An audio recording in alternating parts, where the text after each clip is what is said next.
Welcome to the Quality Meat Scotland podcast, where we bring you the latest insights from across the Scottish red meat sector, from the public body that works on its behalf. I'm Claire Taylor, your host for today's episode. Join us as we dive into market trends, brand communications and industry development projects in relation to Scotland's red meat sector, featuring experts, guests, farmers and stakeholders. Together, we'll explore the key facts and perspectives shaping our sector, keeping you informed and engaged with the ever-evolving landscape of the red meat industry. In this month's episode, we catch up with Martin Kennedy to reflect on his time at the helm of NFU Scotland and some of the highlights and defining moments of his presidency. Kate Rowell shares some of the recent work she's been involved in with the development of the industry-led groups. And Tong has some positive insights for us on how red meat is performing in the food service sector, with provenance and quality becoming increasingly important to red meat consumers. But first up, I caught up with QMS's chair, Kate Rowell. Kate, thanks so much for joining us again on the podcast. Can you share a little bit with what's been keeping you busy recently? Hi Claire, it's great to have a chat again. Yes, it's been a really busy start to the year. I think I last spoke to you just at the beginning of the year, and January and February have been pretty busy as usual. One of the things I've been doing, we've restructured our committees at QMS, and we have some new industry leadership groups. So we have one for sheep, one for beef, one for pigs and one for climate and nature.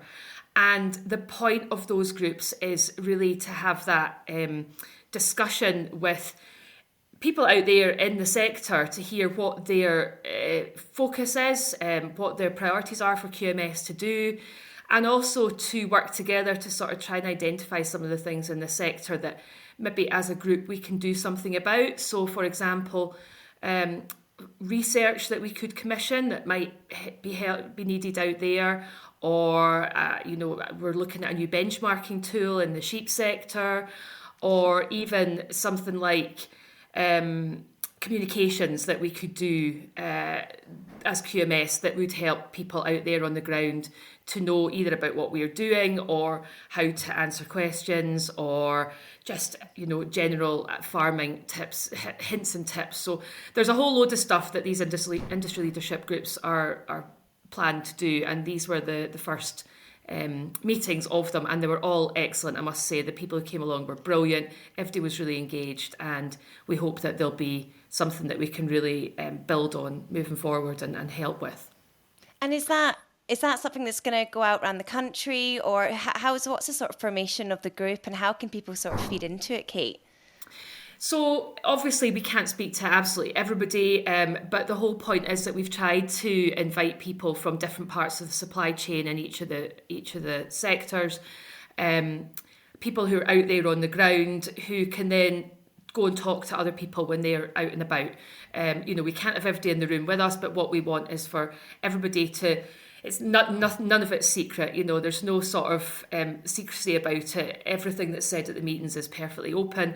People can go out there, talk to their neighbours, talk to people at markets about what's being said, and then feed back in again. It's meant to be this two-way communication so that QMS is really doing the things that people actually want out there on the ground, rather than the things that us just sitting around the board table would say, because obviously we're just a small number of people. So it's to try and get that wider feed in to the work that QMS do, and to try and provide that leadership so that when we go and speak to government or policymakers or whoever, we can speak as a united sheep sector or beef sector.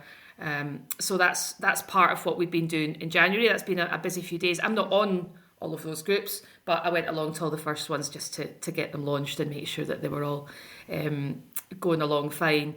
And January, apart from that, is January, February are kind of conference season. So I was at the SAOS conference, where they focus on cooperation and supply chain development. So we work with SAOS quite a lot. At the minute, we're doing something on skills and education with them. And then, of course, it was the big one, the NFUS conference at the Radisson Blu in Glasgow, where Martin Kennedy stood down, and we got the new presidential team of Andrew, Robert and Duncan. So it's almost like at the end of an era. There was so much love in the room for Martin on the on Thursday night at the dinner, it was obvious that he was very well loved. He was indeed. I mean, I've just heard from so many people. You've seen it on social media and some of the lovely posts about him. And we're very lucky we've got him on this episode. So we've got a long interview where he's going to be reflecting on what's been 16 years that he's been serving at a national committee level. So it's quite amazing to hear his journey of leadership throughout that too. So that's going to be coming up later in the episode. It'll be great to hear about these industry groups later on. I'm sure we'll catch up again, Kate, as they begin to sort of build moving forward. I know you've just had a meeting with the Red Meat Resilience Group. What's been the sort of focus coming out of that recently? So yeah, we just had a meeting quite recently, and the Red Meat Resilience Group is it involves every single stakeholder organisation that's in the red meat supply chain. So everybody from farmers right through to butchers. And the whole point of it is to try and find things that we can focus on all together. You know, we're never all going to agree on the same things all the time. You know, processors have got different priorities from feed merchants. But if there is something that we can all work on, then that's what we try to do. So recently we have been looking at the declining cattle numbers in Scotland and looking at to see what sort of impact that is having and what actions could be taken. And I know we've had Ian MacDonald on the podcast a lot over the last few months, and he's been really speculating on these livestock numbers declining all over the world. It's not a problem here just exclusively in Scotland. This is something that's happening everywhere. But at the same time, that demand for meat seems to be really strong, really positive. So that sends out a good message to producers, doesn't it? Yeah, I mean, demand is only going one way. There are more people in the world, and people want to eat more meat, and they want to eat good quality meat that we can produce here in Scotland. So the opportunity out there is absolutely phenomenal. You know, people want it.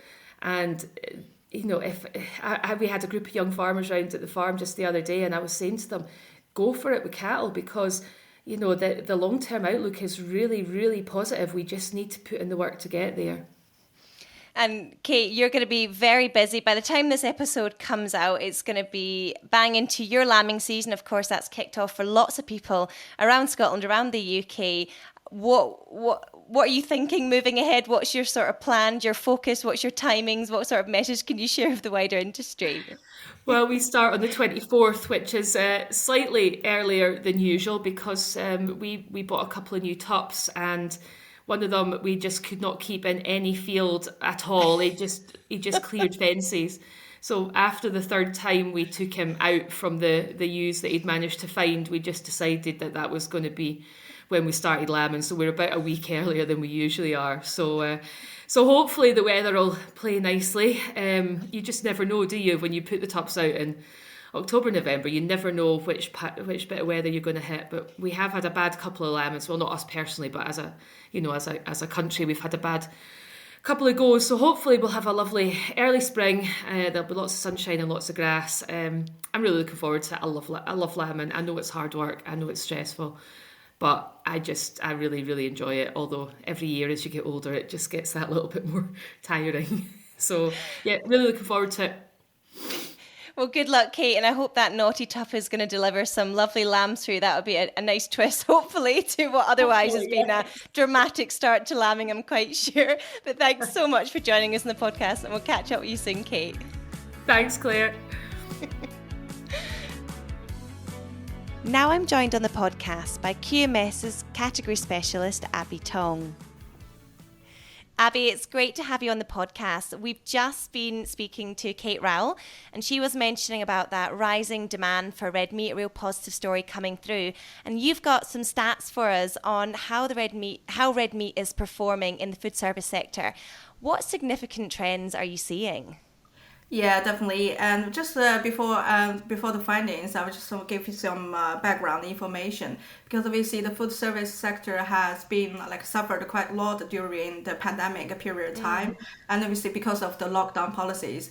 And since 2022, we have seen a recovery in the food service sector because more people going out, dining out, and more spendings in this channel.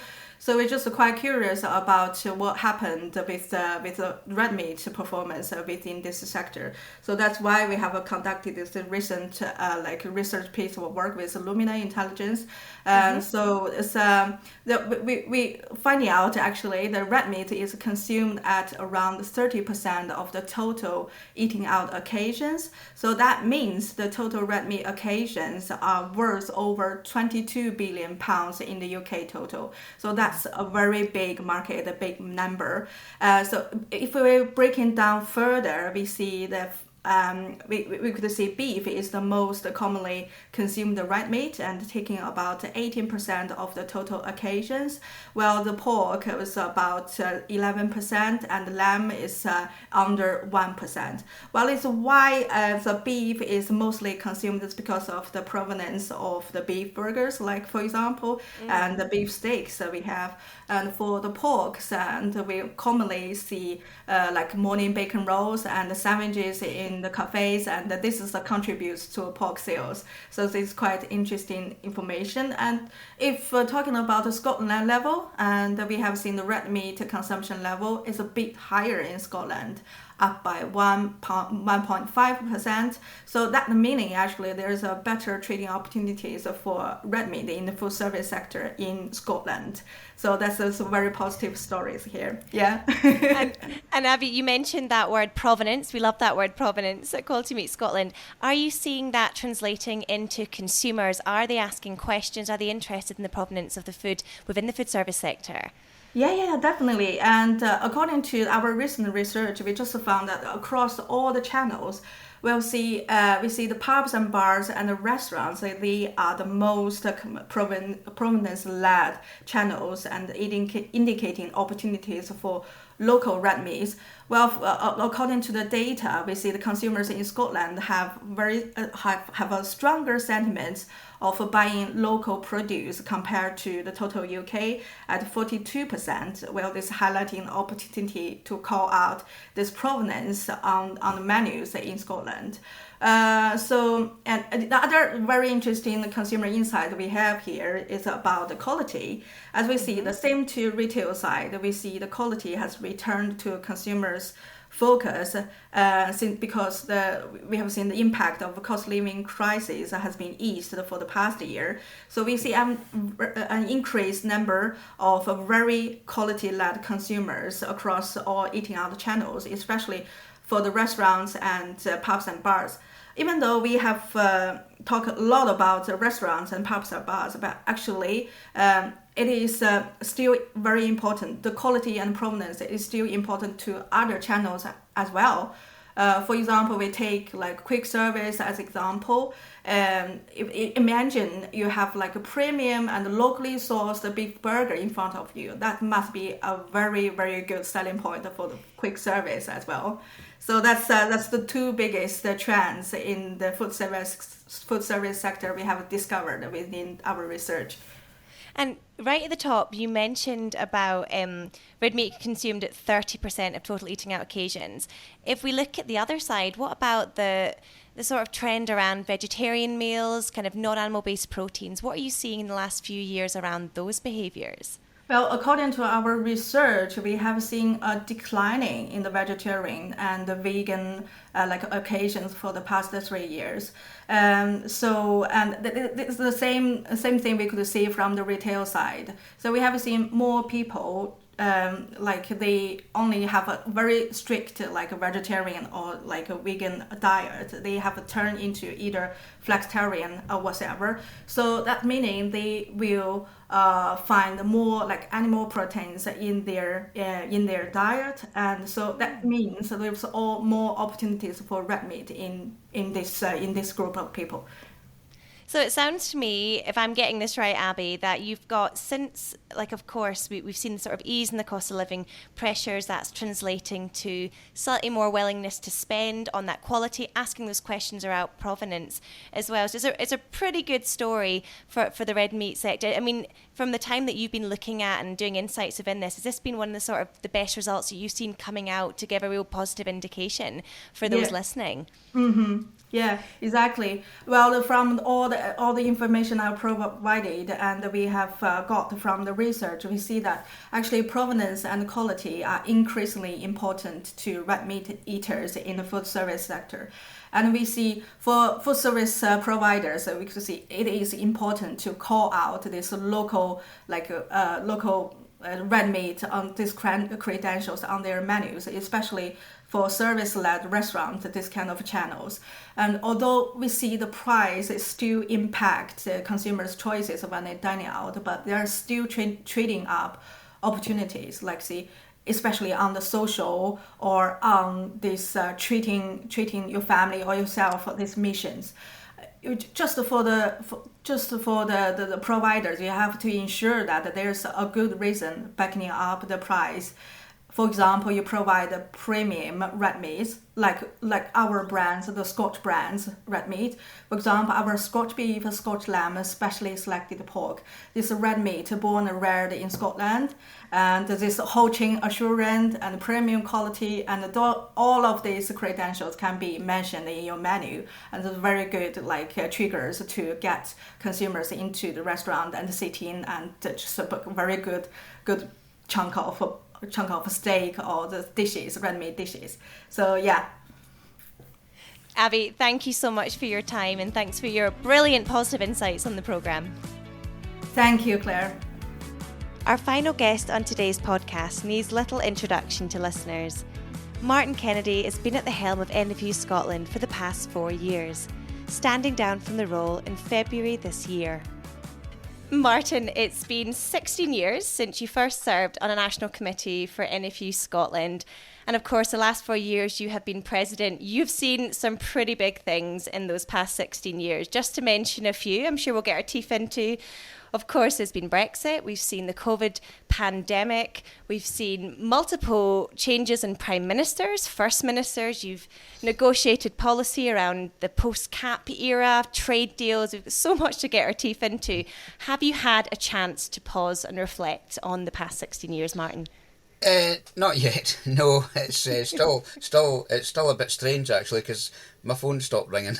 And the emails will stop coming in because my NFUS email account's no longer there. So, and then that was the strangest thing that happened very quickly actually, because all of a sudden, you're just flat out. It's 24/7, and when I say 24/7, it is 24/7 because there's nothing else in your head, because you're always worried about what are your decisions. The buck stops with you, regardless of where you are in the organisation NFU Scotland, which to my mind is just a fantastic organisation. But regardless of where you are, there's always somebody in the chain that the buck always goes to, and someone's to make the call. But when you're at the top of it, the buck stops with you, so it's never out of your head, and it can't be out of your head because you've just got to be focused on it all the time. So yeah, it's kind of strange. It probably hasn't just maybe sunk in yet, but that I'm no longer there.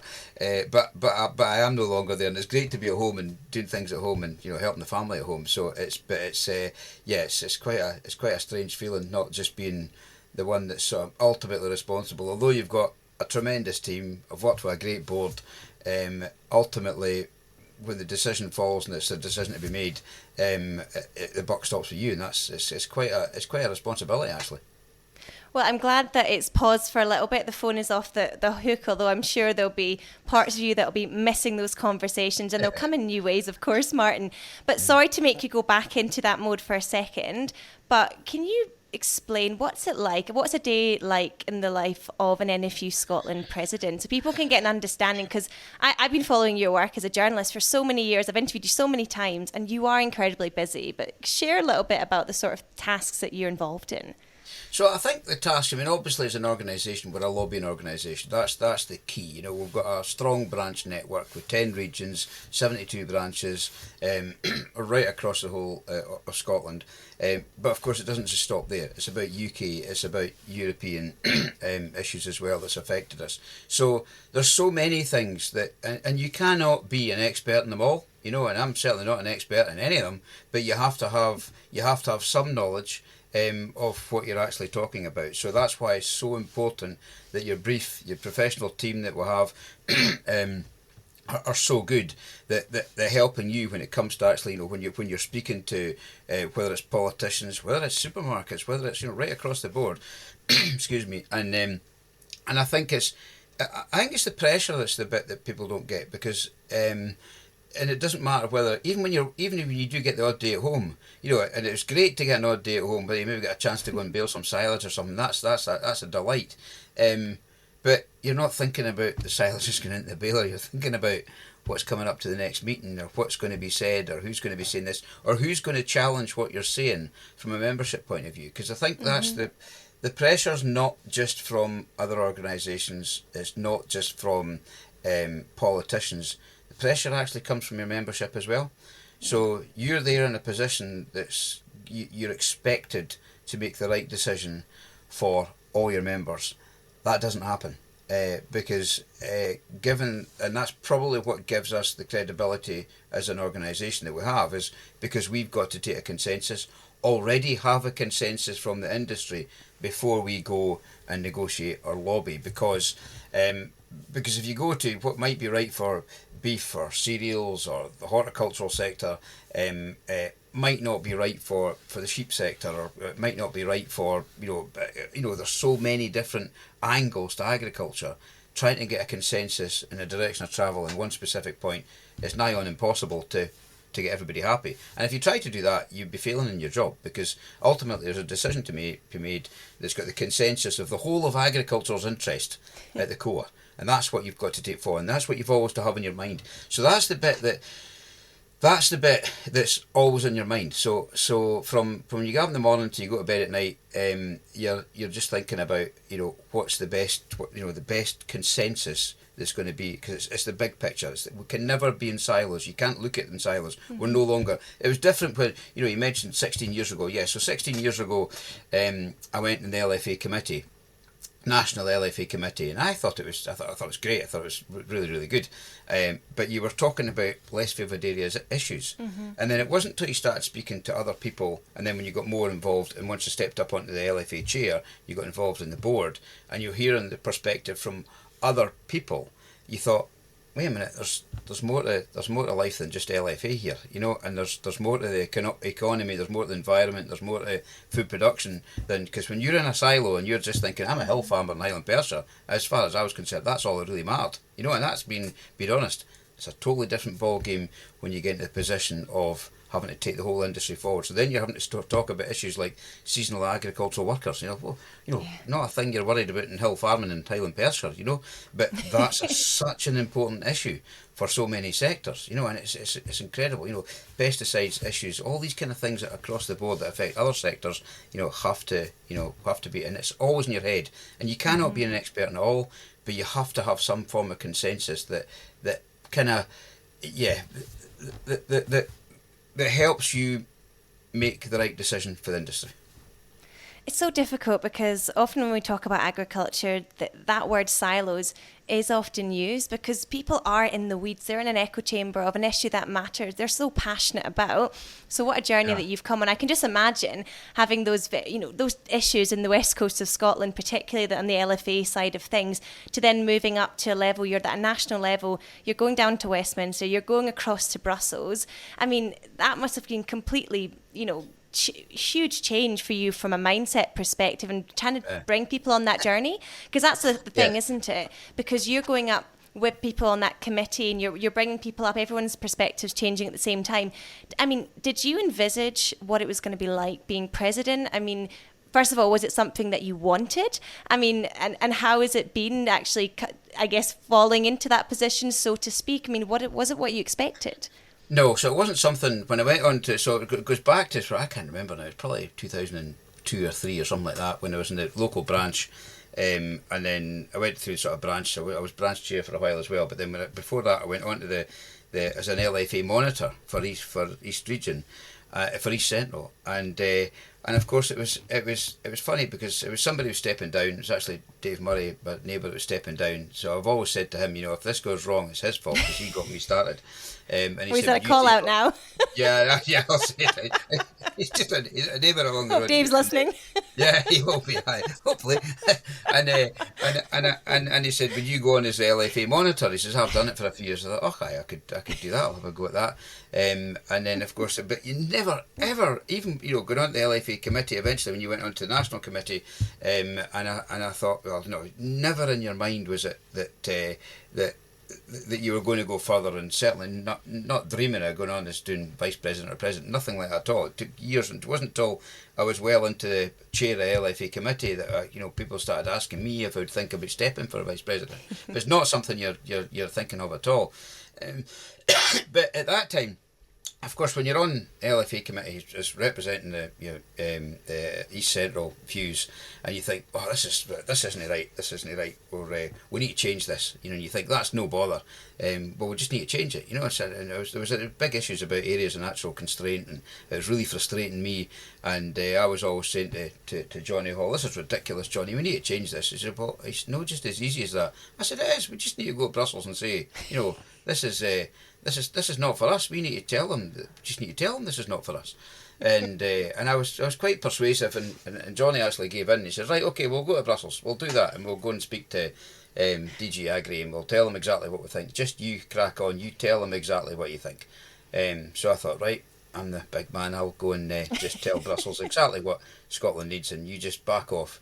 And and I actually highlighted this in my speech at the AGM. If you've ever seen a dog, badly bitten with tail between its legs coming home, that was me, because I thought this is a different scenario altogether, and that's probably changed my views completely about how you approach lobbying, how you approach trying to get your message across, because it wasn't a case of demanding; it was about negotiating, and it probably it was probably quite an influential point actually that. As I went through the NFUS ladder, because I thought, and I always remembered that, and thinking, nah, this is not just as easy. You're dealing with professional bureaucrats that have got other agendas, and if you want to get your message across, it's not easy just saying, raising your demands, and you will do this. It doesn't happen like that, and that was just quite a defining moment for me anyway. Well, even following your career, Martin, I would actually use the word a defining point of your kind of leadership within NFU Scotland. I've noticed the fact that you've not been shaking your fists and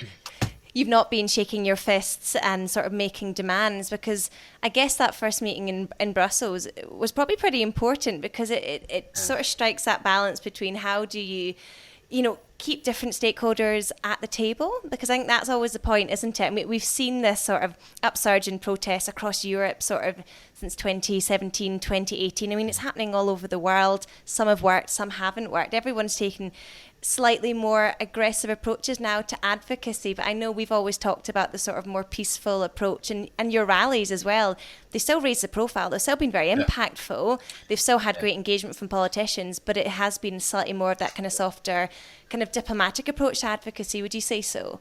Yeah, definitely. I mean, the rallies, I've been great to have been involved in sort of leading 3 rallies. We had one in 22 outside Holyrood. That was just at the time that the Ag Bill was really introduced. It was about trying to keep food front and centre, and the importance it raised the profile at that point.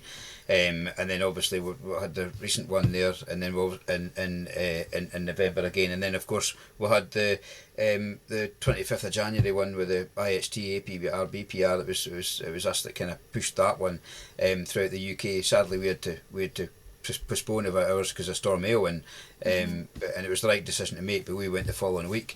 But it's about raising the profile in the right manner, and I think. Yeah, some people do expect you to say, you need to thump the table, you need to kick doors down, and that's fine, but I know fine, that's not where we get to. And I think given the our AGM there, we had the First Minister, we had the Cabinet Secretary for Rural Affairs, Land Reform and the Islands, we had the Minister for Agriculture and Connectivity, all on the stage on the Friday. That wouldn't have happened if you'd been just kicking doors down and not try to put your view forward and take other people's view forward as well. And that was one of the bits frustrated me, because I know when I decided to go on the area of the Agricultural Reform Implementation Oversight Board, so that's why we that sexy name. I know, it really is. Yes, we can have something better than that. Anyway, and it was a bit of a tough decision to go whether to go on with that or not, but we did, and the board agreed at the time that I should be part of that.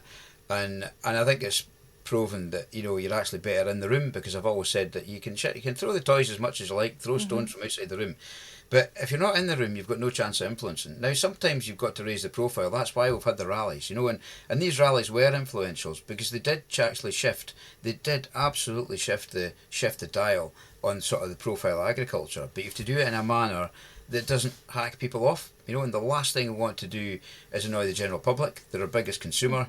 We know fine that there's issues around food inflation, but we can't have it to the extent that we can't produce food at a loss, so we can't invest and be profitable, or we wouldn't do it at all. So there's a balance somewhere. So it's about priorities. It's about that disconnect that I've talked about, where the value of food. But I think when it comes to negotiating, it's so valuable to be in the room and actually hear other people's views as well, because it's not we talked about silos within agriculture, but there's silos within the whole of society. So so agriculture, you could be looked at as a silo as well, not with just the sectors. So you've got agriculture, but you've also got biodiversity, you've got climate change, you've got wider society issues, you've got poverty. First Minister at the minute, John Swinney's thinking his top priority is child poverty. How could you argue with that? How can you argue with that? You can't, because it's really, really serious. So you've got to take everything into account. There's so much demand on support. There's so much demand on funding. So unless you make the case in a proper, constructed, sensible manner, nobody's going to listen. But if you put the facts forward, then you've got a better chance of getting an understanding. And I think, given the announcements we've had and where we are in Scotland, could we be in a better place? Yeah, always. Could we be in a worse place? Yeah, far worse. Absolutely far worse. And I've got no doubt that having that dialogue with the likes of the Scottish Government has helped get to where we are just now. Now I know, fine, people that are listening to this, they'll be saying, oh, but what about this, that and the next thing? Nobody ever thinks about where we might be had we not had the interventions that we've had. Because it's not, and it sounds like a damage limitation is not a win, but actually it is, because we could be in a significantly different place here in Scotland than we could have been had we not had intervened and been able to be sit at the table. So yeah, it's and again that comes back to challenges within sectors within agriculture. Can we go back a step, because there's been, even to get to the point of last July when you talked about the Agriculture and Rural Communities Act? I mean, that's been a journey. That's been a journey that I've been following you on for many years. I mentioned Brexit at the top of the interview there, leaving the Common Agricultural Policy, the conversations and the development, the changes in that. Can you even give a little bit of a sort of whistle-stop tour of what that's been like from you being involved in that journey to where we are now? So Brexit was, I can remember the Thursday morning at the Highland Show, and the vote was there, and everybody was walking about in a daze, to be quite honest. Everybody, there was one or two folk thinking, oh, this is fantastic, there's no doubt about that, but the amount of people that were walking about it, and it just threw everything. It just threw everything up in the air, and nobody knew. Yeah, that was the topic of the conversation, basically for the whole of the Highland, and it really did hit us badly. I mean, I mentioned earlier on about seasonal agricultural workers. You think, really, why would that be? It was never an issue before, because we're part of Europe. We had free access, single market. It was, we could back and forward, not a problem at all. But of course that just really, and of course that took a lot of time, and negotiating, getting a seasonal agricultural workers scheme. That was a real problem to get, because the amount of industry that requires that is huge. So Brexit, and we're still suffering from that. There is some small positives, don't get me wrong, because we've probably been allowed now to design our own policy that's not being governed by Europe, because Europe set a framework, and everybody keeps talking about this is taking forever to get a policy for Scotland in play. Well, we're not any different from any other UK nation at the minute. They're not. None of them are all just got it 100% just yet. It's not fully into play, but it's given us time to devise something that's maybe bespoke to Scotland. So that is something that's maybe there is an advantage there, because instead of having a framework that you're given and you can only tweak around the edges, you can actually have something specifically bespoke. Now, we're completely different, doing things completely different from Northern Ireland, Wales and England. Completely different, but it's suiting us, I think, and that's completely different from what's happening in Europe. So although we've got the conditions, but we're having to address all these other things that I talked about earlier, but it's given us an opportunity to do that. But that's probably the one small advantage we've had. And do you feel that really now, because this has been a very long process, and I know that uncertainty was a huge challenge for agriculture for many years, do you think that it's worked out in a way that it has been sort of farmer-led in terms of where it's moving, and do you think that kind of co-design element to that, are you quite pleased with how it's worked out? Yeah, I think when it came to when Fergus Ewing announced the farmer-led groups, I think that helped. I mean, we had groups looking at all different sectors of agriculture, and then they all reported back in that. The first one was the Suckler Beef Climate Group. Had some great recommendations, and in fact, the calf scheme was a recommendation of the Suckler Beef Climate Group. So that was designed by the beef sector at the time, and I think that co-design is important. And of course, then that led on to what was the Farming and Food Production Future Policy Group. I was part of that, but then it became that was just still too segregated. There was nothing coming off the back of them, and the AREOB. I mean, we've always got to remember Scottish Government will make a decision, and the AREOB group that I still co-chair with the Cabinet Secretary oversees these decisions. Don't actually have the say. I think people maybe forget that as well. That the AREOB's not designing the policy. It's taking all the views on board and saying what that group thinks. This is a good idea. That's not such a good idea. Does come forward with some suggestions through some of the groups that's there. There's a policy development group that sits in there. But ultimately, Scottish Government will make a decision. But hopefully, the AREOB has some influence in saying what's the right call in here. And we've seen what's happened with the budget splits that's been announced, obviously. Last year at AGM, we got the announcement that 70% of the rural support will go into Tiers 1 and 2. This year, we've had it confirmed that 70% of that money will be in Tier 1, which is something we've lobbied really, really hard for, and which was a massive success, and we shouldn't underplay that. So Brexit, COVID was a massive challenge as well, as you said, and that there was no bright spots at all about COVID apart from one. It probably made people think about where their food came from. Probably more people went back and started cooking. They went and bought something from the butcher shops. They went and they paid a lot more attention to what they're doing. But it was in terms of technology, we're talking in opposite sides of the world here on the screen, having an interview like we're sitting next to each other. But that the focus that brought on, and it was hilarious for a while, I have to say, because it was all the people that were coming on, and you could see. The older generation that were probably involved in the meetings, and I always think it should be the next generation anyway, but it was the young generation or the kids that were saying, no, Dad or Mum, you do this, that's how you go on to here. And of course the mic's still on, and it was actually hilarious sometimes when you were going into a Zoom meeting and there was maybe 30 or 40 folk in it, and all these people around about saying, you do this, you do that, the next, so you could get on and hear. Unmute, please unmute. please unmute. You're on mute. The amount of times that's been said, you're on mute. You think, oh, it was, but it completely changed the dynamic of what we're doing, and the technology, it forced us into doing something like that, which was good. But it's great to not be there, because it must have been bad enough for us, but especially for the younger generation that were maybe 7, 8, 10 years old. I thought must have been the hardest generation, because that was a big percentage of their lives that they weren't being allowed to do what they were usually doing, and so it was that must have been really challenging. But so COVID brought its own challenges. It brought the industry probably together a bit as well, because every Monday morning we had a sort of an inter-sector meeting, which still actually goes on. I think it's every 2 weeks now, or is it every month I can't remember, because it was the Vice President led that. I think it was every 2 weeks there, and then it's maybe slipped back now to a month, but even having that catch up is really important. It just understands where every other sector's coming from. So it was Do you think, Martin, that legacy, or maybe it's not a legacy, but that idea of, knowing where your food comes from and that interest that came through COVID, do you think that has created a legacy? Have you seen that in the conversations you're having, whether that's at a ministerial level with policymakers, whether that's going out across the supply chain, speaking to retailers, butchers? Do you think that has had a sort of lasting impact? I think it had a massive. We're not back to where we were before, but if the impact was the same as what it was when COVID hit, it would have been fantastic. But we kind of slipped back into our old ways again a wee bit. But we haven't gone back to where we were prior to that. But it has raised the profile, and doing things like the Shelf Watch campaign that we do now, which is we get external professionals to do that now.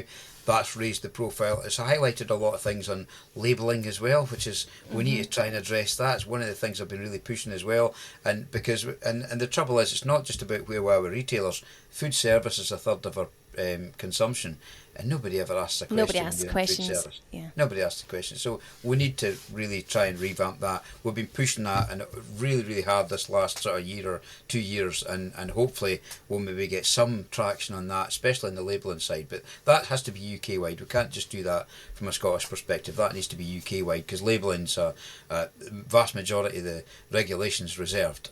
So we'll have to. Well, it's really an English Westminster issue. So not an English issue, but a Westminster issue. So we need to get it addressed from Westminster. So hopefully we can get some traction on it. And Martin, I'm just thinking, I'd love to hear from you, sort of your personal highlights, maybe 2 or 3 real personal highlights from your time within the post as president, or it could be across the 16 years. You can take your pick, 'cause I know there's been some huge changes, but also within that, what have been some of the biggest challenges and how that shaped your presidency as well? We'll start with it. We'll start with the positives, because I know you're an absolute optimist all the time, Martin.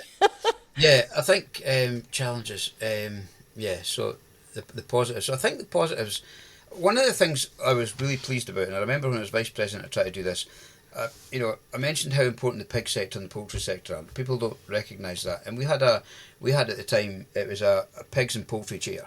So you had one representative representing 2 massive parts of the UK industry, agricultural industry, of the Scottish agricultural industry, and they had one voice between the two. Now, there's no way that somebody that's involved in the pig sector has a huge knowledge about poultry, and vice versa. And I pushed when I was vice president actually to try and see if we could get them on their own right, because we have a big board, and it's part of a problem, but a big board's only a problem if you just got to try and handle that board, if you know what I mean, because it can be challenging, because we've got all sectors, because we've got 10 regions, 10 committees, 2 or 3 others. It's about 26 in the board. It is a massive board. But my view was we need to have their own voice in here. This is 2 really important sectors who are unsupported. And I was always concerned, especially from my background as a beef and sheep hill farmer, that all I would ever be interested in was beef and sheep. And that was quite a challenge for me, because we've got the arable sector that's so important. The horticultural sector, 1% of our land is used for fruit and veg, and yet 16% of agricultural output punches way, way above its weight. So getting them on board and getting the pigs and poultry on board in particular, and then first thing I did when I was president was I said, right, we need to do this, and I sold it probably in a better way and straight away. And it was quite interesting, because even at COVID, when it hit, that was when the pig sector really was struggling, really, really struggling. We had hardship payments, not enough. It was 2 or 3 days feeding, basically, that Scottish Government helped out on. But I remember one day in particular, just as we were getting back after COVID, and we're still 2 metres apart, we had presentations from all the sectors with their policy managers highlighting what the issues were. And I can remember the pigs guys talking and the poultry guys talking, the chair and the policy manager for both. And you could see around the table the other sectors thinking, oh, this is really not good, and we're getting support payments and these guys are not. And I thought, and it was that to me was also, again, it's about a highlight that I'll never forget that, because I thought, yeah, that's why these guys need to be on here, because without the pigs and the poultry sector thriving, where's the cereal sector going to be? The amount of cereals is incredible, that what the pigs and poultry sector uses. So from an arable point of view, it's hugely important. So that was a real positive for me. And I think there's a recognition now that how important these sectors are, and that's affordable protein. And you look at where the pork price is just now; it's not jumped where the beef and the sheep sector is right now. Where's the support needing to go? Probably the arable sector as well, because we're starting with grain prices that don't start with a 2, and that's really almost not the cost of production. So it's again, it comes back to trying to get a consensus from all the different sectors, which is, and dairy is obviously massive. That was one big. Probably we were very much instrumental in the dairy contracts. The regulation around the dairy contracts, and that went on for a long time. It went on for a long time, and of course one of the biggest issues was just when the statutory instrument was going to be signed. It looked like it wasn't going to affect existing contracts. It was only going to be new contracts.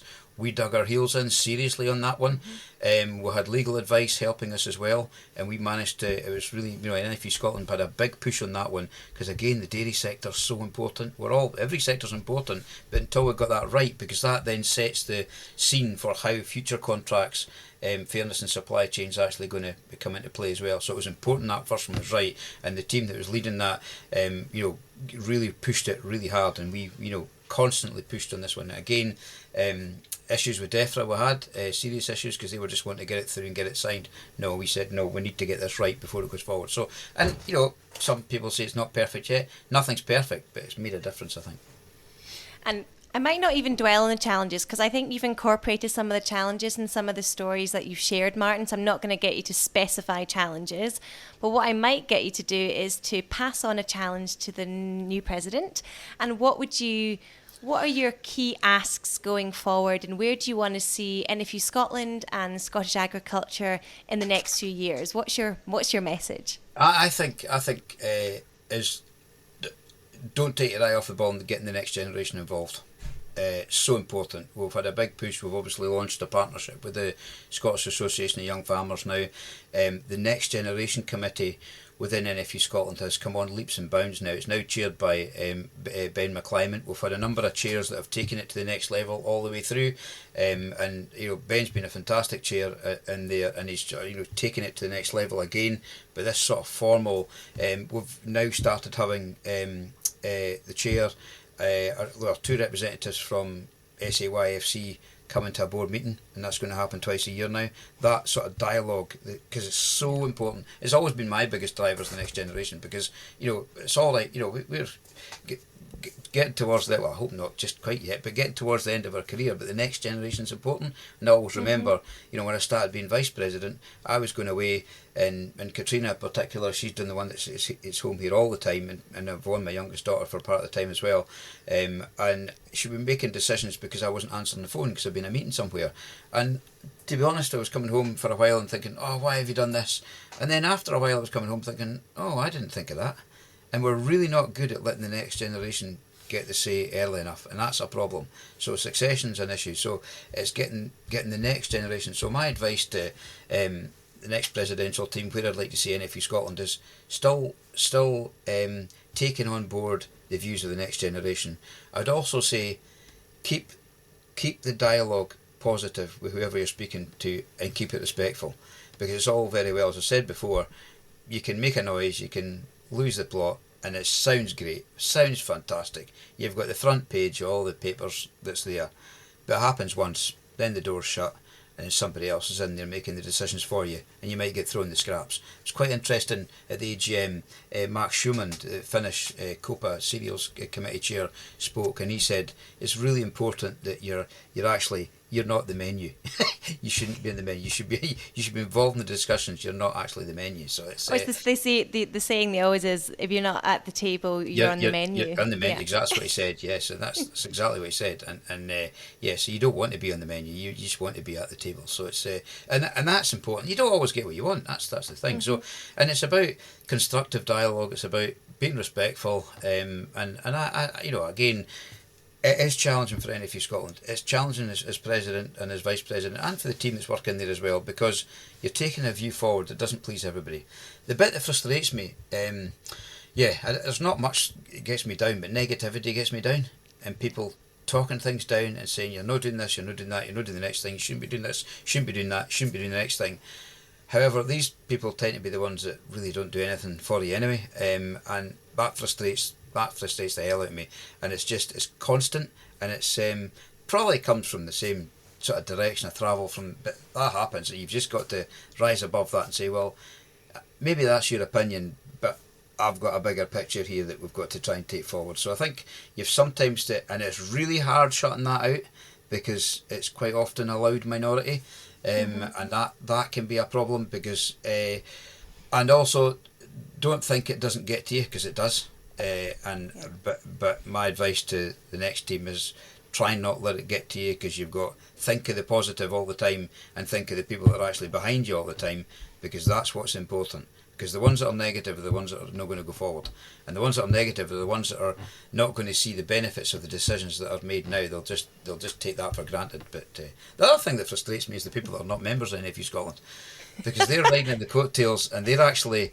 benefiting from a lot of the decisions that have been made. And there's an awful lot of the industry right across the board would be a lot worse off now if it wasn't for the efforts of what the union does. And yet the difference we can make even more if they contributed to that as well.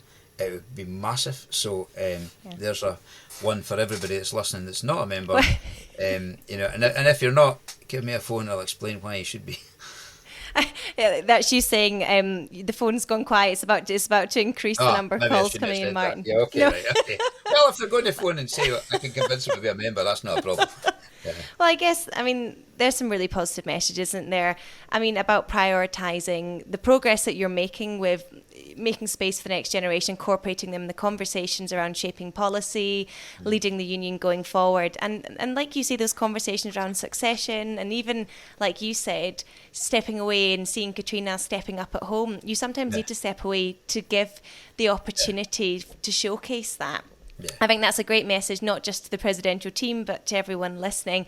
Constructive dialogues. I think that's been absolutely, critical to everything that you've done throughout your vice presidency, your presidency as well, and maintaining those relationships. If you're not at the table, you're on the menu. I know you had that difficulty with Ariob, the criticism that came in through that from obviously being with the co-chair, being the cabinet secretary, but the importance of being part of those conversations. And I think that's a really important point to pass on. And your point on negativity, I need to say something that I'm sure listeners may have heard before.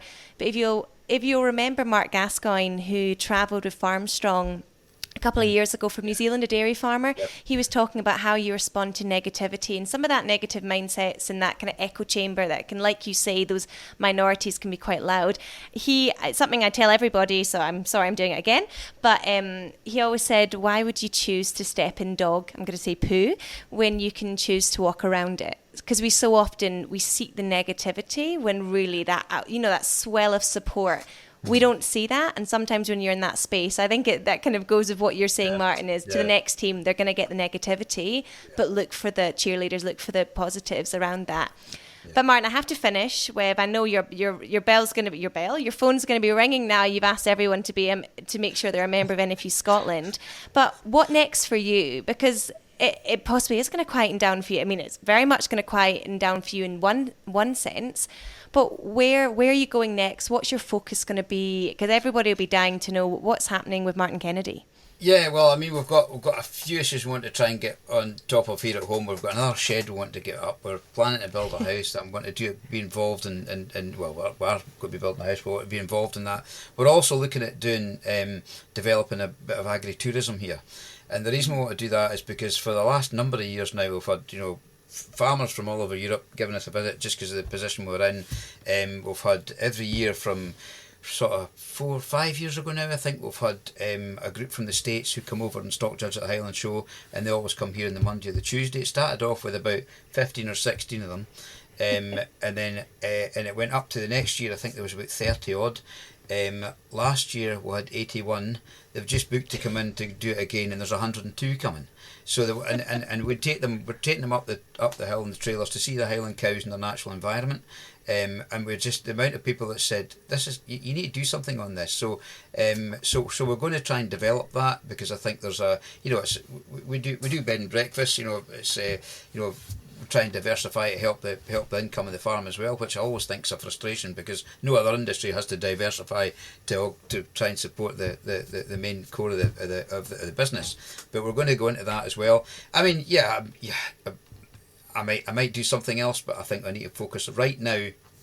There's certainly going to be a couple of years at home to get this off the ground anyway, and try and get it going, because I'm quite keen on doing that. Because again, that is actually about educating the public as well. That's actually about letting them see what happens on on agricultural land that does benefit biodiversity. It keeps us fed. It looks after the environment. It helps stop us having wildfires. All these kind of things that's the positives. And selling a positive message to somebody is far easier than just moaning all the time. So, because that frustrates the hell out of me.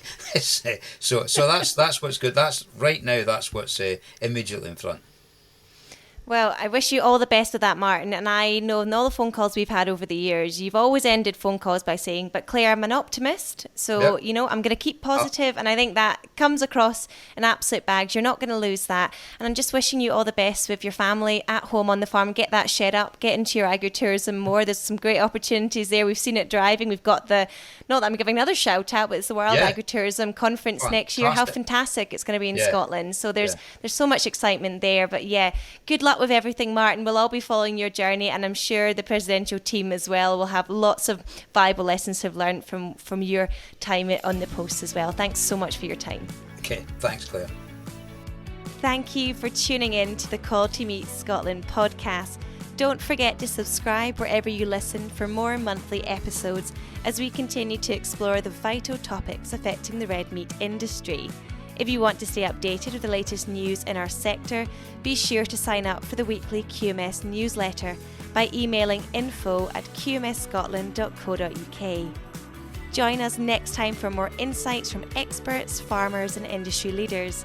But until then, stay connected with us on our social channels and keep up with the latest news from Quality Meat Scotland.